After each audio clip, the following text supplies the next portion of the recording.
మా అన్న ఒకటి గుర్తు చేస్తుండు. ముఖ్యమంత్రి గారు ఇలా పర్యటనలు పోతున్నారు, వెళ్ళాలి. ఎంత ముఖ్యమంత్రి గారు ఎంత తిరుగుతే అంత మంచిది. We are not against to that. కానీ ఇలా ఎన్నికల కోడ్ను ఉల్లంఘిస్తూ ఉన్నారు.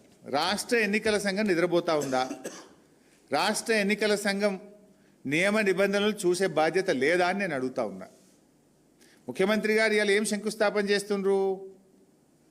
ఒక ఇరిగేషన్ ప్రాజెక్టుకు కొడంగల్ నారాయణపేట లిఫ్ట్కు శంకుస్థాపన చేస్తున్నారు. ఆ నీళ్ళు ఎక్కడ పారుతాయి? గ్రామాల్లో కదా పారేది.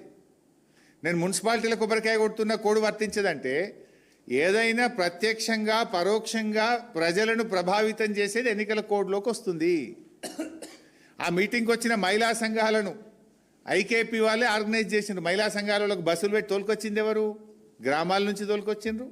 మహిళా సంఘాలను అధికారులు తోలుకొస్తున్నారు.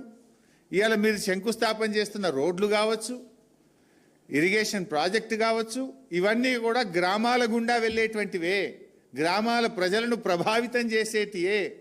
2 ఏళ్ల నుంచి ఏం చేసినావు? తిరగకుండా. ఇప్పుడు ఓట్లప్పుడే సర్పంచ్ ఓట్లను ప్రభావితం చేసే విధంగానే ఎందుకు తిరగాల్సి వస్తుంది? మరి రాష్ట్ర ఎన్నికల సంఘం దీన్ని పరిశీలించడం లేదా? తక్షణమే రాష్ట్ర ఎన్నికల సంఘం రివ్యూ చేయాలి, పోలీసుకు డైరెక్షన్ ఇచ్చి కేసు నమోదు చేయాలి, తగిన చర్యలు తీసుకోవాలి.